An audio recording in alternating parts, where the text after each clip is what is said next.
로마서 9장입니다. 1절부터 5절까지 말씀 다 같이 우리 한 목소리로 크게 합독하도록 하겠습니다. 내가 그리스도 안에서 참말을 하고 거짓말을 아니하노라.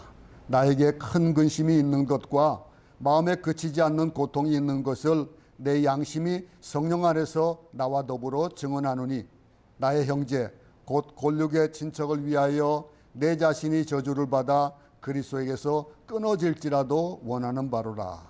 그들은 이스라엘 사람이라. 그들에게는 양자됨과 영광과 언약들과 율법을 세우신 것과 예배와 약속들이 있고 조상들도 그들의 것이요 육신으로 하면 그리스도가 그들에게서 나셨으니 그는 만물 위에 계셔서 세세에 찬양을 받으실 하나님이시니라. 아멘.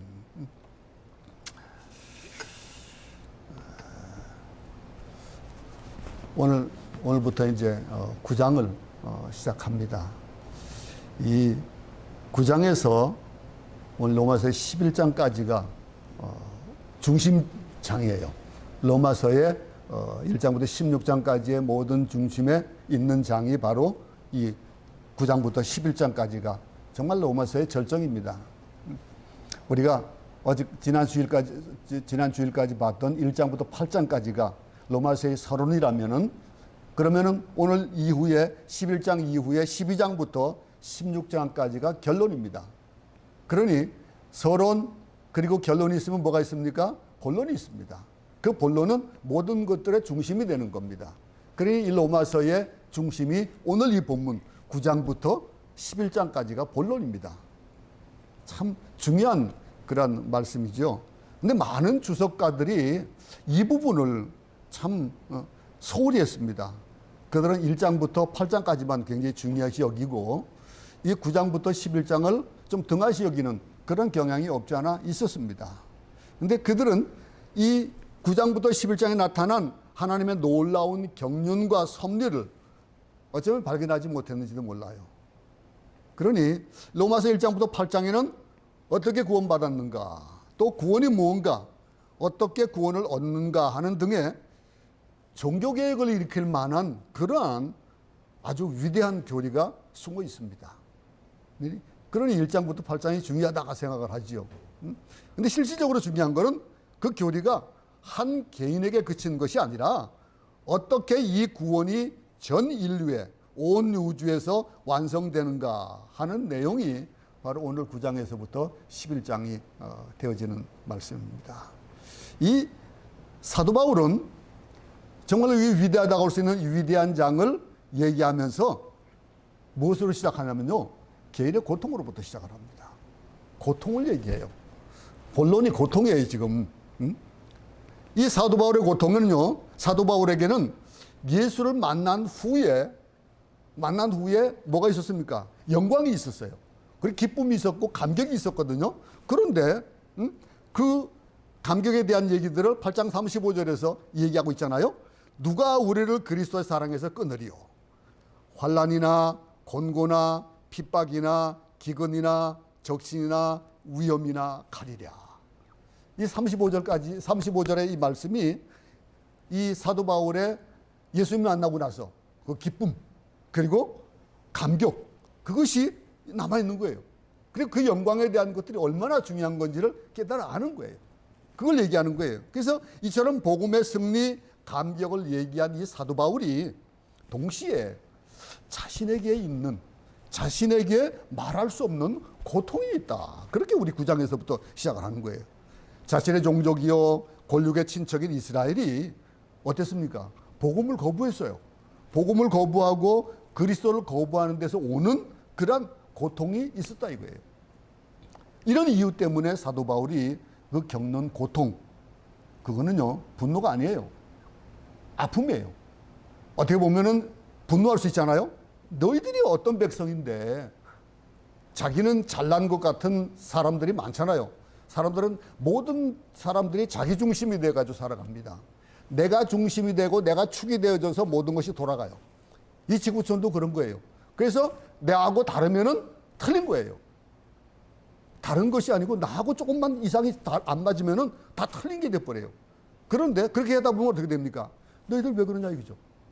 너희들 왜 예수를 죽였냐? 그 메시아인데 이렇게 지적을 할 수가 있는 거예요. 지적하고 사람은 우리가 그렇게 잘하잖아요. 지적하기도 하고 남을 너 잘못했다 그렇게 얘기하기를 잘합니다. 근데 사도 바울은요 오늘 9장 1절에서 그 분노도 아니고 아픔이요 저주가 아니라 애통에 가까울 정도의 그런 얘기를 오늘 본문에 하고 있는 거예요. 1절 한번 보세요.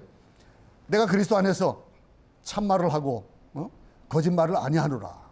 내게 큰 근심이 있는 것과 마음에 그치지 않는 고통이 있는 것을 내 양심이 성령 안에서 나와 더불어 증언하노니 그랬잖아요. 증거한다고 그랬어요.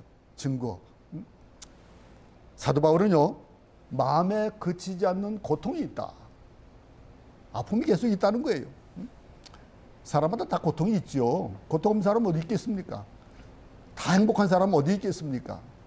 병들어서 고통을 받고 먹을 것이 없어서 고통을 받고 집이 없어서 고통받고 뭐 결혼해서 고통받고 또 이혼해서 고통받고 또 모든 것들이 나에게 풍족하지 못함으로 받는 그런 고통들이 참 많아요.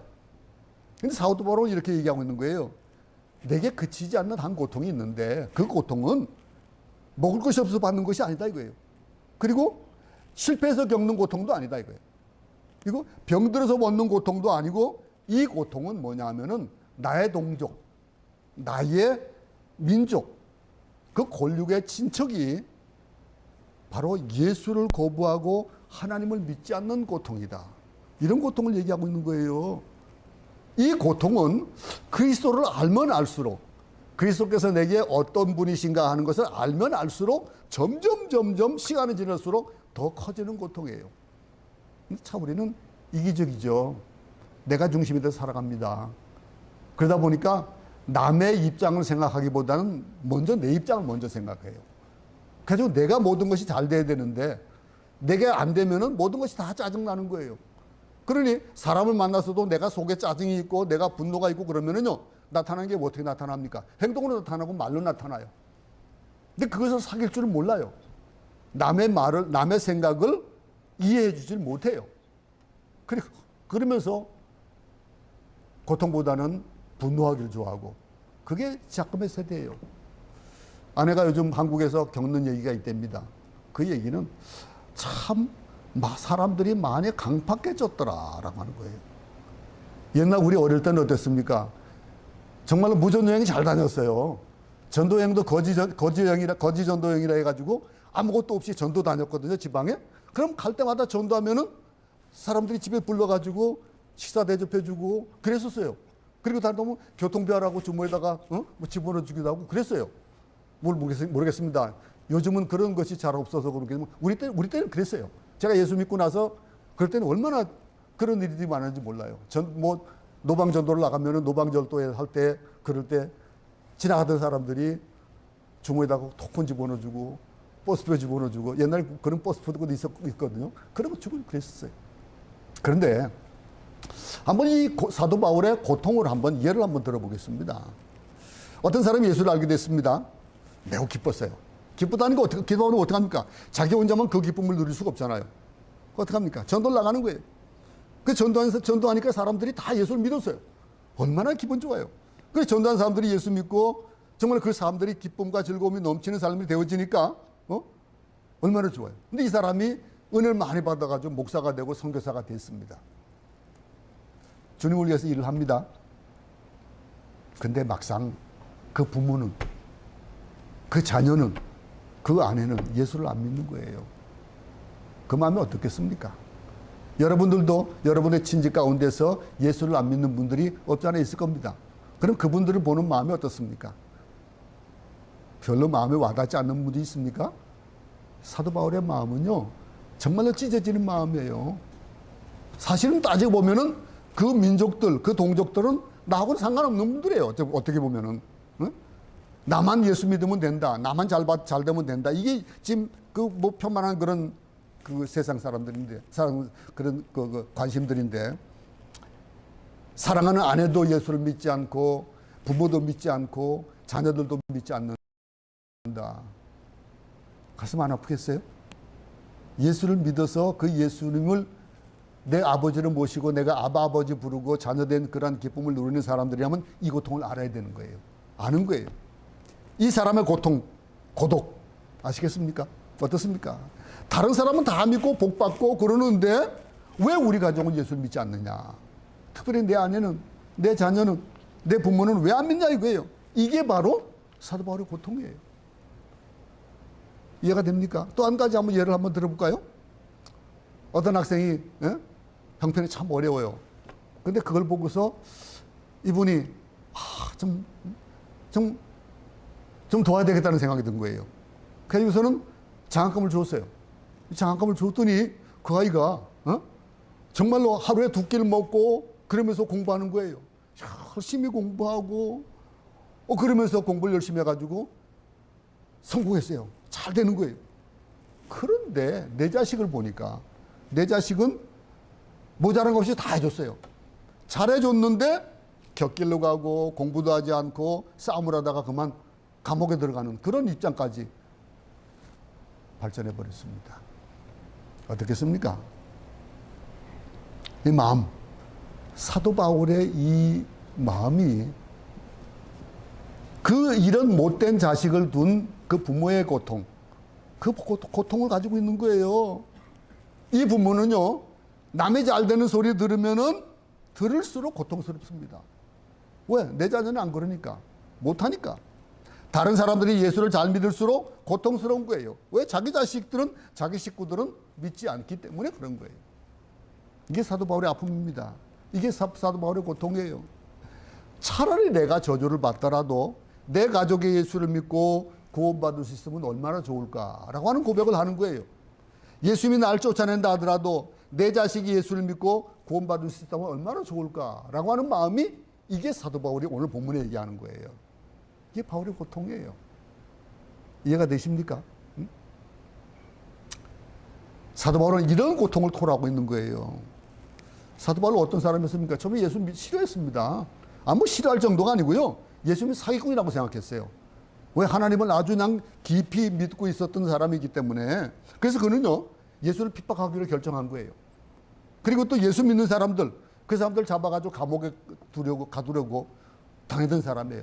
열일을 다해서 쫓아다니는 사람이고, 스테반을 돌로 칠 때, 그때의 사람들의 그 옷을 맡아 있었던 사람이에요. 그렇게 핍박하던 사람인데, 그만큼 율법에 열심히 있었다는 사람은 누가 있었습니까? 그만큼 하나님께 대해서 열심히 있었던 사람. 근데 그런 사도 바울이 예수 믿는 사람을 잡으러 다메섹으로 가는 도중에 예수를 만났습니다.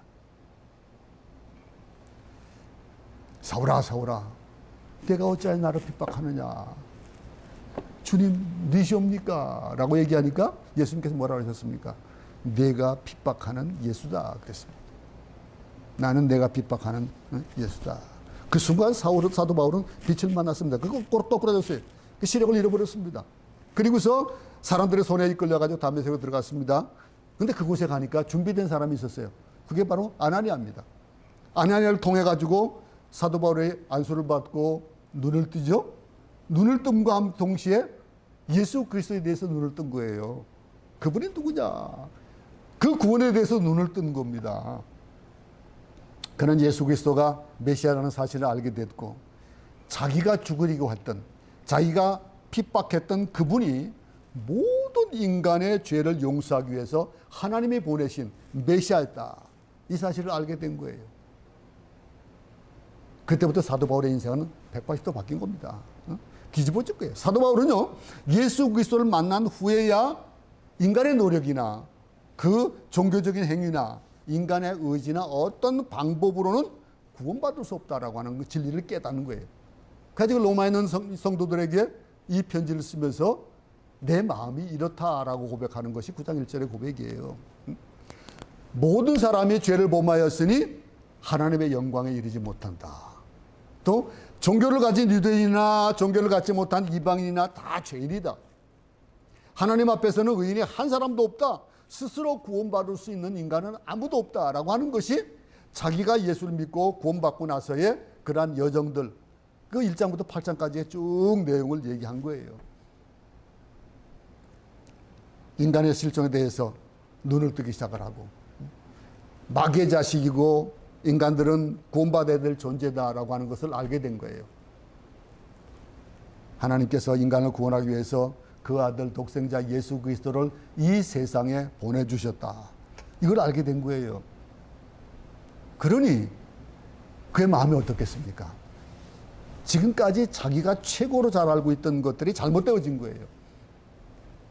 예수 그리스도가 오신 이유가 뭐냐라고 하는 거예요. 우리가 아직 죄인 되었을 때에 그리스도께서 우리를 위하여 십자가에서 피 흘려 돌아가심으로 우리에 대한 하나님의 사랑을 확증했다 그랬습니다. 예수 그리스도 안에 있는 생명의 성령의 법이 죄와 사망의 법에서 우리를 해방했다. 정리가 되죠? 1절부터 8장까지의 그 내용들이 사도 바울이 어떻게 구원받았느냐 되는 것들을 설명해 주는 그 부분을 들어보면은 이해가 되어지고 잘 아는 거예요. 그래서 사도 바울이 지금 어떤 마음으로 이 고백을 하고 있는가를 알게 되는 거예요.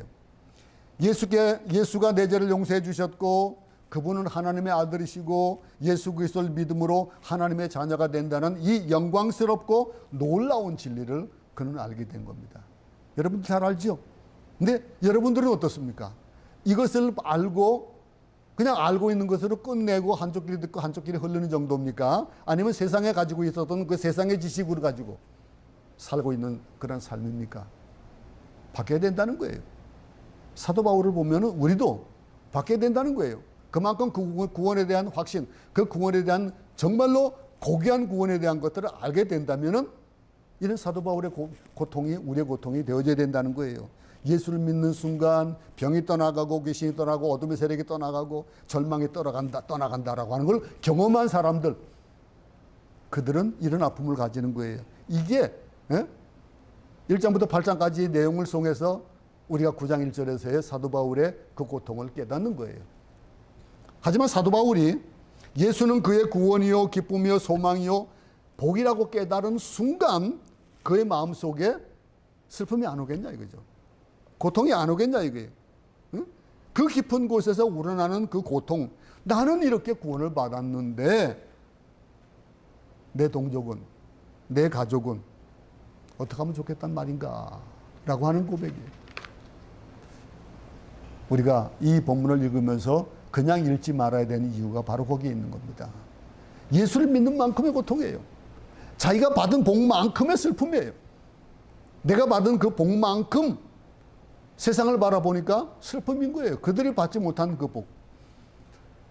모두 복을 받으면 좋겠는데 우리나라는 복을 받았지만은 다른 나라는 어떻게 하지? 그래서 뭐 되는 거예요? 선교사가 나오는 거예요. 내 가족은 어떻게 하지? 그들은 예수를 몰라서 다 지옥에 가는데 하룻밤에 몇천 명, 몇만 명씩 그렇게 지옥에 가는데 누가 저걸 막지?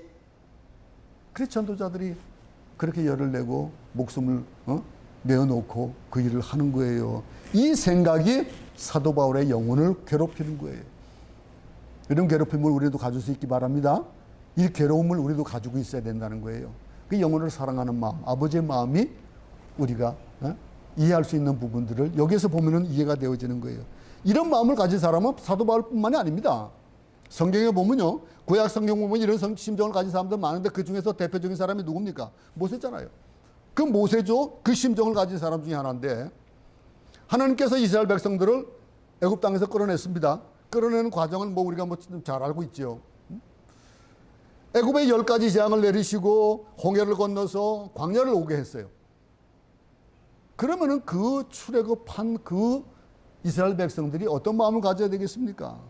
사막같이 살 수 없는 곳에서 하나님은 이스라엘 백성들에게 먹을 걸 주셨고 만나를 주셨고 물이 없는 곳에서는 바위를 깨쳐서 샘물을 주셨고 낮에는 더위를 피하도록 구름을 주시고 밤에는 추위를 피하도록 불기둥을 허락하시고 그랬습니다. 이렇게 하나님은 이스라엘 백성들을 인도하셨는데 근데 이스라엘 백성들 어떻게 했습니까?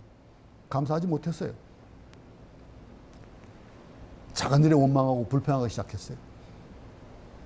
복에 겨워갖고 만나를 먹어가지고 내가 애굽에서 먹던 그런 것들 부추가 생각이 나고 마늘이 생각나고 자극적인 것들이 그냥 생각나는 거예요. 너무 묵미건조하고. 여러분, 우리가 모든 것이 잘 될 때, 그때 우리를 돌아볼 수 있어야 돼요.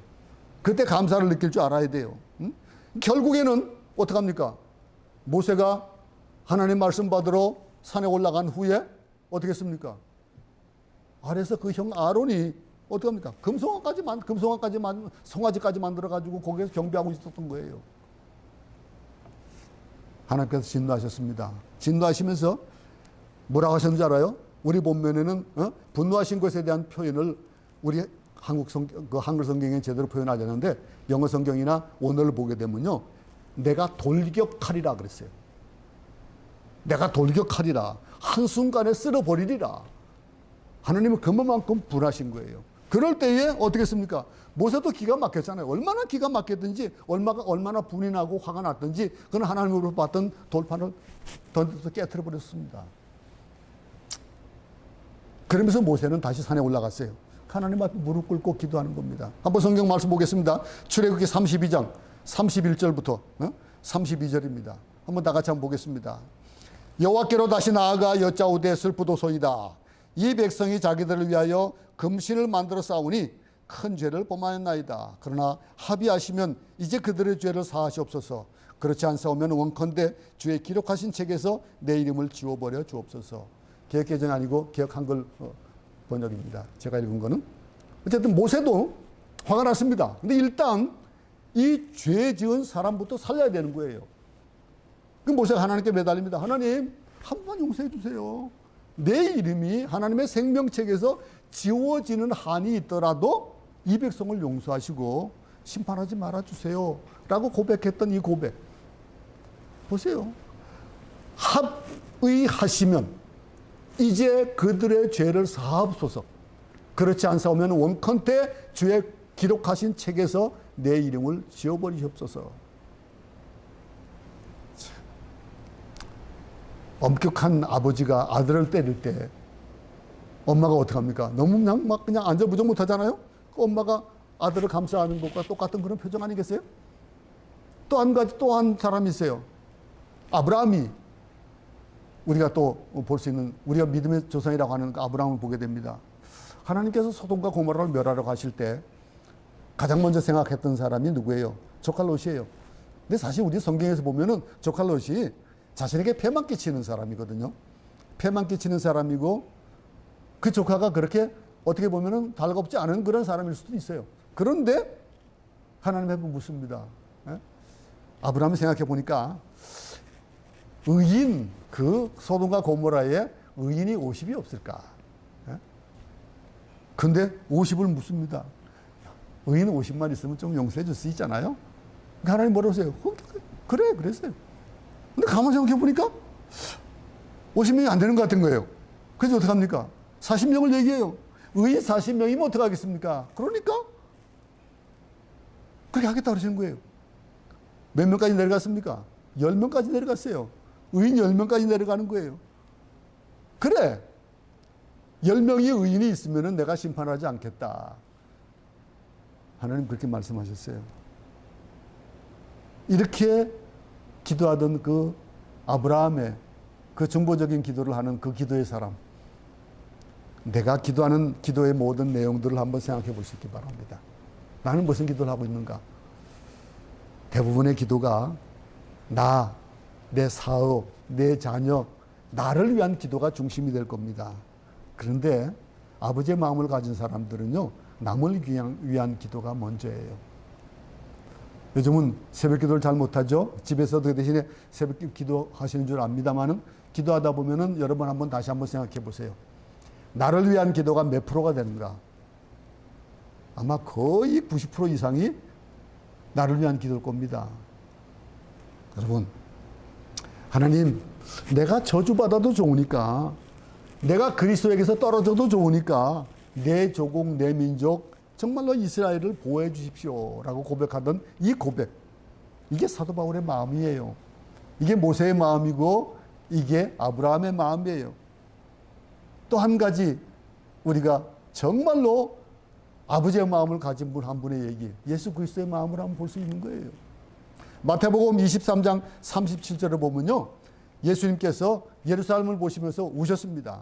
예루살렘아 예루살렘아 선자들을 죽이고 내게 파송된 자들을 돌로 치는 자여 암탉이 그 새끼를 날개 아래 모음같이 내가 내 자녀를 모으란 일이 몇 번이냐. 그러나 너희가 원치 아니하였도다 그랬습니다. 예루살렘아 예루살렘아 선자들을 죽이고 내게 파송된 자들을 돌로 치는 자여 암탉이 그 새끼를 날개 아래 모음같이 내가 내 자녀를 모으려 한 일이 몇 번이냐. 그럼 너희가 원치 아니하였다. 그래야 했습니다. 예수님께서 그렇게 오셨어요. 하나님의 마음을, 예수님의 마음은 어디 있습니까? 이스라엘에게 있는 거예요. 그 택한 백성들에게 있는 거예요. 예수님의 심정은 마치 자기 자식이 타락하고 나쁜 짓을 하며 자신으로부터 멀어지는 것을 보는 부모와 같았습니다. 예수님은 돌 위에 돌 하나 남기지 않겠다 라고 탄식하시면서 우시는 거예요. 예수님 이외에는 몇 번 우신 적이 또 많아요. 성경에도 몇 번 오신 거 있어요. 요한복음 11장 35절에 보면요, 예수께서 눈물을 흘리시더라 라고 하는 그런 간단한 말씀이 있습니다. 그리고 마태복음 23장에도 예수님 우셨습니다. 또한 겟세마네에서 기도하실 때 눈물을 흘리셨어요. 히브리서 5장 7절에는요, 심한 통곡과 눈물로 간구와 소원을 올렸고 라고 하는 기록되어 있습니다. 여러분 언제 울었습니까? 언제 눈물 흘렸습니까? 값싼 눈물 흘리지 마시기 바랍니다. 이렇게 나를 위한 눈물보다는 하나님의 마음으로 우는 울음, 그 울음이 우리 가운데서 날마다 계속되어질 수 있기를, 그래서 아버지가 기뻐하시는 그 기쁨을 우리가 누릴 수 있는 그런 삶이 되었으면 참 좋겠습니다. 우리 여기서 냉정하게 생각해 봐야 될 주제를 한 절 만나게 되는데, 오늘 3절을 보세요. 오늘 본문의 3절을 보면은 나의 형제 곧 골육의 친척을 위하여 내 자신이 저주를 받아 그리스도에게서 끊어질지라도 원하는 바로라. 나의 형제 곧 골육의 친척을 위하여 내 자신이 저주를 받아 그리스도에게서 끊어질지라도 나는 원하는 바다. 그랬어요. 참. 모세나 아브라함이나 바울이 그렇게 눈물을 흘리며 기도할 수 있었던 것은 예루살렘이 내 족이고 자신의 민족 때문이 아닌가, 이렇게 생각할 수 있죠. 그죠? 예수님도 이스라엘 사람이기 때문에 예루살렘을 위해서 울 수 있는 거예요. 여러분 혹시 아시는지 모르겠습니다. 이또 히르봄이라고 있습니다. 뭐 지금 젊은 사람들도 아마 뭐 한국사를 보거나 그러면 잘 알겠죠. 일본의 이또 히로부미를 누가 죽였습니까? 이또 히로부미는 일본인들에게 영웅이에요. 대단한 영웅입니다. 그런데 그 영웅을 누가 죽였습니까? 안중근이 죽였어요. 그죠? 안중근이 우리에게는 어떤 사람이에요? 대단한 사람 아니에요? 그죠? 중국 사람에게도요, 중국 사람들도 안중근을 그렇게 좋아해요. 이또 히로부미를 죽인 것을 할빈에서 죽였잖아요. 그걸 알기 때문에 중국 사람들도 되게 좋아해요. 그런데 일본 사람들에겐 누굽니까? 아주 나쁜 사람이에요. 안중근이 아주 나쁜 사람이에요. 이또 히로부미는 일본 사람들에게는 굉장히 영웅이에요. 우리한테 나쁜 사람이에요. 안중근의 사도 우리나라와 중국 사람에게 아주 좋은 사람이지만 일본 사람에게 나쁜 사람이에요. 그렇죠? 그러면요, 이렇게 자기 나라를 생각하는 건 당연한 거예요. 자기 민족을 위해서 눈물을 흘리고 죽고 순교하는 것, 이거 당연한 일 아닌가라고 생각할 수 있을 거예요. 물론 이것도 당연하게 여기지 않는 사람들이 많이 있긴 해요. 그런데 그들이 자기 민족을 위해서 기도한 것이 뭐가 그렇게 대수인가, 이렇게 생각할 수도 있다는 거예요. 그렇죠? 그럴 수 있겠죠. 그죠? 예?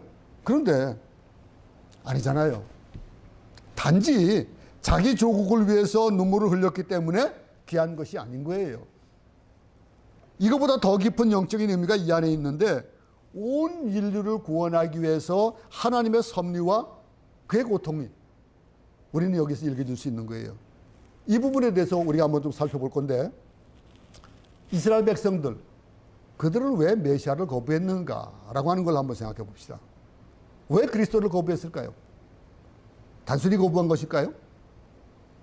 그럼 이스라엘 백성들은 구원받지 못할까요? 여기엔 놀라운 그런 신비가 있어요. 그 섭리가 있어요. 모든 일에는요, 하나님의 섭리가 있습니다. 이런 얘기를 우리가 이제 계속 보게 됐는데, 하나님은요, 이스라엘 백성을 택했어요. 그죠? 이스라엘 백성을 택했습니다. 많은 백성들 중에서. 근데 이스라엘이 잘나서 그렇습니까? 가만 보니까, 성경 보니까 이스라엘 백성들 잘난 거 아무것도 없더라고요. 얼마나 못했습니까? 하나님을 직접 그냥 하나님의 역사하시는 것들 다 체험하는데도 불구하고 이스라엘 백성도 하나님의 소리를 들었어요. 우리 하나님의 소리 한번 들어보면 어떨까요? 뭐 대단할 것 같아요. 그죠? 근데 아브라함이 잘나가지고 아브라함입니까? 아브라함을 택하신 이유가 뭘까요? 하나님이 구원의 도구로 쓰기 위해서 아브라함과 이스라엘을 택하셨습니다. 이스라엘이 택함을 받지 않았다면은 우리와 별다른 것이 뭐가 있겠습니까? 아브라함 생각해 보세요. 응? 아브라함이 택함을 받지 못했다면은 그런 갈대아 우르에서 막 우상을 만들어 가지고 파는 그런 장사꾼에 불과했을 거예요. 그 아버지가 그런 일을 했잖아요. 그죠? 그러니 그 일을 따라서 그냥 하는 장사꾼에 불과했을 거예요. 근데 하나님께서 아브라함을 믿음의 조상으로 삼기 위하여서 그를 불러서 믿음의 사람으로 만들기 시작했고, 구원의 소구로 쓰기 위해서 또 이스라엘을 만드신 거예요. 문제는 인류가 타락한 겁니다. 아담 이후에 모든 인류가 타락했기 때문에 하나님은 독생자를 보낸 이 인류를 구원하시기 위한 그 깊은 마음, 그걸 우리가 읽을 수 있길 바랍니다. 그렇다면은 어떻게 그러면 예수님을 이 땅에 보내시는 것이 좋을까요? 여러분, 박격거세가 어디에서 났습니까? 우리가 듣기는 어디서 났죠? 아래에서 났어요. 그죠? 네? 아래에서 났습니다. 근데 아래에서 난다. 아니면 하늘에서 그냥 뚝 떨어질 수도 있잖아요. 그죠? 그냥 그 마리아에게 태어나고 그래. 아래에서 그냥 쭉 나오면 되지. 그러면 더 신비하기도 하고. 그럴 거 아니에요? 근데 예수님 어떻게 했습니까? 하나님 이처럼 이상한 방법을 안 사용하셨어요. 이런 이상한 방법이 아닌 인간과 같은 방법을 택하신 거예요. 여자의 몸을 빌리셨습니다. 여자의 몸을 빌리시고, 그런 남자의 씨가 아닌 성령의 그런 성령으로 말미암는 잉태를 하게 하신 거예요. 하나님은 예수님에게 한 인간이 어머니 뱃속에서 잉태되어서 자라는 모든 과정을 똑같이 겪게 하셨습니다. 하나님은 이 여자 하나를 위해서 오래전부터 한 사람을 택하신 거예요. 그 사람이 누구에게요? 거슬러 올라가면 아브라함이에요. 아브라함의 자손, 다윗의 자손, 그 조상의 대를 이어가는 그 일을 하나님 계획하시고 계셨던 거예요. 오늘날 여러분들이 집에서 예배드리고, 제가 목사가 되고, 제가 이 자리에서 또 여러분들이 예배를 드리고 하는 이 일을 위해서 이스라엘 백성들이 예수를 거부하게 하신 거예요. 그거 생각해 보셨어요? 생각해 보셨습니까? 어떻게 했습니까? 한 민족을 택하셨고, 그 민족이 이스라엘이고, 한 국가를 택하시고, 그 국가가 다윗의 국가예요. 육신적으로는 아브라함과 다윗으로부터 예수님이 태어나셨습니다. 이처럼 하나님께서는 메시아가 태어날 수 있도록 길을 만드신 거예요. 길을 만드시고, 그럼 이스라엘은 뭡니까? 이스라엘은 세례요한이 예수님의 길을 예비했듯이 메시아가 태어나도록 돕는 역할을 이스라엘이 한 거예요. 그래서 오늘 보면 4절부터 5절을 보면요, 이스라엘이 얼마나 많은 복을 받았는지 알 수가 있는 거예요. 한번 봅시다. 한번 볼까요? 4절과 5절을 보겠습니다. 그들은 이스라엘 사람이라. 그들에게는 뭐가? 양자됨과 영광과 언약들과 율법을 세우신 것과 예배와 약속들이 있고 조상들도 그들의 것이요. 그리고 중요한 거 뭡니까? 육신으로 하면 그리스도가 그들에게 나셨으니 그는 만물 위에 계셔서 세세에 찬양을 받으실 하나님이시니라. 아멘.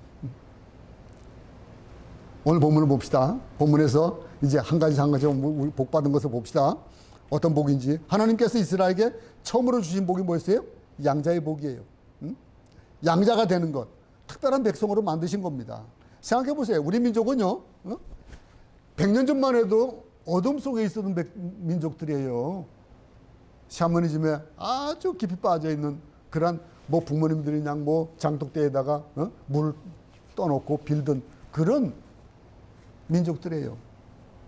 이 백성이 하나님에 대해서 눈을 뜨고 또 복을 받고 그리고 나라가 올림픽을 겪고 경제 기적을 일으키고 이게 복 아닙니까?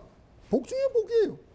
복 중에 복이라고 믿는데 자원도 없는데 그나마 반쪽짜리 나라입니다. 그런데 그 가운데 세계의 선교사를 파송한 두 번째 나라가 되잖아요. 이 조그만 나라가. 참 대단하지 않습니까? 그런 우리를 하나님께서는 예수님 때문에 특별히 사랑하신 거예요. 여러분, 하나님께서는 많은 민족 중에 이스라엘을 택하셔서 양자로 삼으셨습니다. 출애굽기 4장 22절 말씀입니다. 너는 바로에게 이르기를 여호와의 말씀에 이스라엘은 내 아들 장자라 그랬습니다. 여러분, 우리 삶 속에서 이 출애굽기 4장에 나온 너는 바로에게 이르기를 여호와의 말씀에 이스라엘은 내 아들은 장자라 그랬습니다. 또 한 구절입니다. 신명기 14장 1절입니다. 이스라엘이 너희는 너희 하나님 여호와의 자녀니라고 신명기 1장에서 말하고 있습니다. 14장 1절에서 또 호세아 11장 1절입니다. 호세아 11장 1절에서는 이스라엘의 어렸을 때에 내가 사랑하여 내 아들을 애굽에서 불러내었거늘이라는 말씀을 하고 있습니다. 참 이 부르셨다는 거. 출애굽기에서 여호와의 말씀에 이스라엘은 내 아들 장자라. 또 신명기 14장에서 너희는 너희 하나님 여호와의 자녀니. 또 호세아 11장 1절에서 이스라엘의 어렸을 때에 내가 사랑하여 내 아들을 애굽에서 불러내었거늘라고 하는 이 택한 백성들 양자가 되는 복. 요한복음 1장 20절에 12 말씀 우리 잘 알죠? 1장 12절에 여러분들이 내가 누굽니까? 요한복음 12장에서 얘기하고 있는 그 내가 뭐가 됐습니까? 하나님의 자녀가 되는 복을 허락하여 주셨잖아요. 그죠? 그럼 그 양자됨이 첫 번째 이스라엘 민족의 복이에요. 두 번째 복은 뭡니까? 하나님은 이스라엘을 양자로 삼으셨을 뿐만 아니라 그 다음 본문을 보세요. 그러면 그 다음에 뭡니까? 영광을 주셨다 그랬습니다. 영광과 양자됨과 그 다음에 영광과 그랬습니다.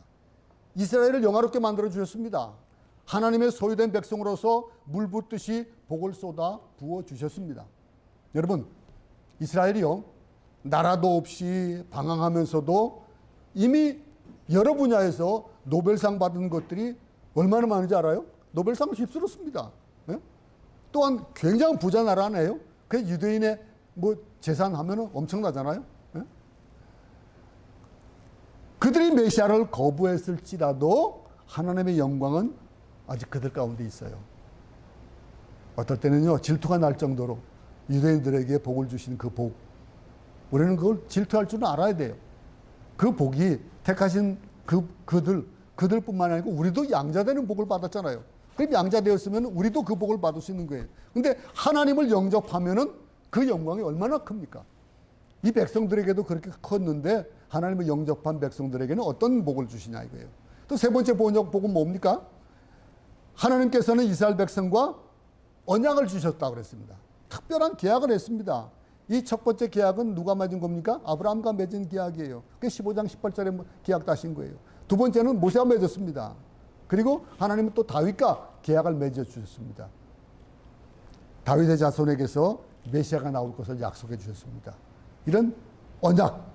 또 그 다음에 뭡니까? 이스라엘 백성들이 가지고 있었던 것이 뭡니까? 율법이에요. 어느 나라가 하나님 말씀 받았습니까? 어느 나라가 하나님으로부터 직접 말씀을 받았습니까? 이스라엘 백성들은 율법을 받았고 하나님 말씀을 받았습니다. 그리고 이어지는 말씀 보세요. 다섯 번째 이스라엘은 어떤 복을 받았습니까? 예배 드리는 복을 받았어요. 예배 복을 받은 겁니다. 레위기에 나오는 모든 제사와 성막의 복을 다 받은 백성이 이스라엘 백성들이에요. 예배만한 축복이 없습니다. 여러분, 예배를 드린다는 거 요즘 많이 느낄 수 있겠죠, 그죠? 예배를 통해서 주시는 그 은혜를 얼마나 우리가 참 사모합니까? 예배만은 복이 없는 거예요. 예배를 드릴 수 있는 사람은요, 최고의 복을 받은 사람입니다. 예배는 하나님을 언제나 얼마든지 만날 수 있는 그런 특권이에요. 하나님 만나는 방법, 예배 드리는 방법, 기도하는 것. 여러분, 또 한 가지, 여섯 번째, 그들은요, 그러므로 어떤 복을 받습니까? 또 약속의 복을 받았다고 그랬어요. 약속들. 성경에는요, 정말 수천 수만 가지의 약속들이 있어요. 많은 약속들이 있어요. 이스라엘은 이 약속을 받았고, 약속의 절정은 어떤 약속입니까? 메시아가 오신다라고 하는 것. 너희 이스라엘에게서 메시아가 나실 것이다 라고 하는 복. 그리고 일곱 번째는 조상의 복을 받았는데, 맨날 하는 얘기가 그렇잖아요. 이 대부분의 설교들은요, 이스라엘의 조상에 대한 얘기들이 많아요. 첫 번째가 뭡니까? 아브라함이죠, 이삭이죠, 야곱이죠, 모세죠. 그리고 뭐 지나까지 이어져 오면서 바울이죠. 이런 조상에 대한 얘기들 얼마나 많습니까? 근데 이것과는 다른 진짜 복이 있잖아요. 정말로 부러워 죽겠는 복. 그 복이 뭡니까? 육신으로 그리스도가 그들에게 나셨다는 거예요. 우리 가문에서 예수님이 태어나셨다면 얼마나 놀라운 일입니까? 얼마나 좋아요. 육신으로는 메시아가 이스라엘에게 나왔습니다. 그런데 이 복을 그들은 어떻게 했습니까? 거부했어요. 이스라엘 백성들은 이 복을 거부한 거예요. 이걸 알지 못하고 이 사실이 사도 바울에게는 고통스러운 거예요. 너무 고통스러운 거예요. 여러분, 그리스도가 누구십니까? 여러분은 만물에 계셔서 세세의 찬양을 받으실 하나님, 그분을 여러분 믿습니까? 여러분, 우리는 세계 만방에 곳곳을 다니면서, 방방곡곡 다니면서 예수님을 이야기하는 선교사들이 되어야 됩니다. 우리 민족들에게, 우리 또 친지들에게. 이스라엘은요, 그들에 대한 그 하나님의 기대를 저버린 거예요. 그리고 결국 예수님을 십자가에 못 박고 말았습니다. 여러분은 어떻습니까? 여러분들은 그 예수 그리스도를 구주로 모시고 아바 아버지라고 부르잖아요. 그 얼마나 큰 복이에요. 이런 이스라엘 받았던 그 복, 그건 아무것도 아닌 거예요. 여러분, 예수 믿고 복 받고 구원받은 성도들입니다. 하지만은 자기 집에 굴러 들어온 복을 거부한 사람도 있어요. 얼마나 많은지 몰라요. 여러분, 기도는요, 복 중에 복입니다. 하나님과 대화할 수 있다는 거 얼마나 큰 복입니까? 안 그래요? 하나님을 섬기는 것 복입니다. 전도하고 헌금하고 선교사가 되어지고 남들에게 줄 수 있다는 거, 그것도 세상에 줄 수 없는 그 큰 구원에 대한 것들을 줄 수 있다는 거 얼마나 큰 거예요. 이만한 복을 우리가 받지 못하면 어떻게 될까요? 우리가 남을 위해서 도구적인 기도를 하잖아요. 도구 기도를 합니다. 그러면은 그 기도를 그들이 받을 만한 그릇이 못 되면 어떻게 한다 그랬습니까? 내게 돌아온다 그러잖아요. 그죠? 여러분, 이스라엘 백성들이 그랬어요. 그들이 받은 복을 저버린 거예요. 그 바람에 이방에 복음이 전해지고 우리가 예수 믿고 얼마나 하나님의 비밀이 여기 있는 거예요. 이게 하나님의 고통입니다. 이게 사도 바울의 고통이에요. 하지만 이스라엘은 성경의 약속대로 회복될 거예요. 이스라엘 회복될 겁니다. 그리고 역사는 완성될 거예요. 이번 로마서를 통해서 기쁜 하나님의 섭리와 경륜을 깨닫는 우리 모두가 되기 바랍니다. 특별히 이제 9장에서 시작하는 이 11장까지의 모든 이 본론에 대한 로마서의 본론을 우리가 정말로 가슴속에 새기면서 그럼 사는 그런 삶이 되기 바랍니다. 남은 3일도 믿지 않는 형제들을 향해서 정말 사도 바울의 마음으로 애통하고 고통하는 그런 아버지의 마음을 읽을 줄 아는 우리 모두가 될 수 있기 바랍니다. 그래서 바울의 심정으로 그들의 구원을 위해서 고통하며 우는, 기도하는 그런 우리 모두가 되시기를 간절히 축원합니다. 우리 찬송 한 장 다시 한번 아까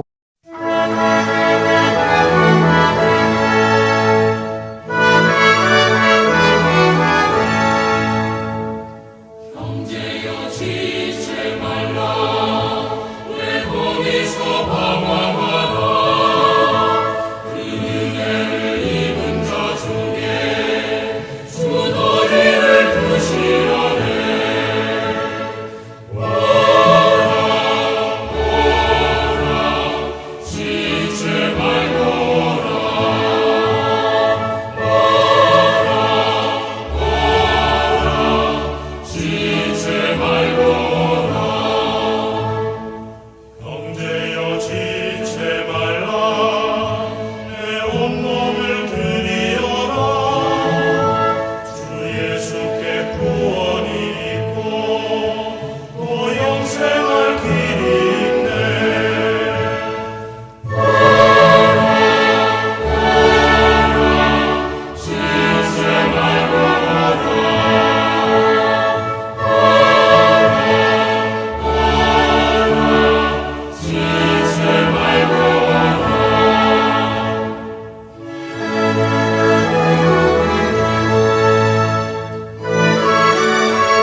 하나님 아버지, 당신의 종들에게 기름 부어 주셔서 구원의 깊은 진리를 알게 하시고 개인의 구원을 넘어 민족의 구원과 온 이방인의 구원과 예루살렘의 구원과 하나님의 구원의 완성을 보는 복을 허락하여 주옵소서.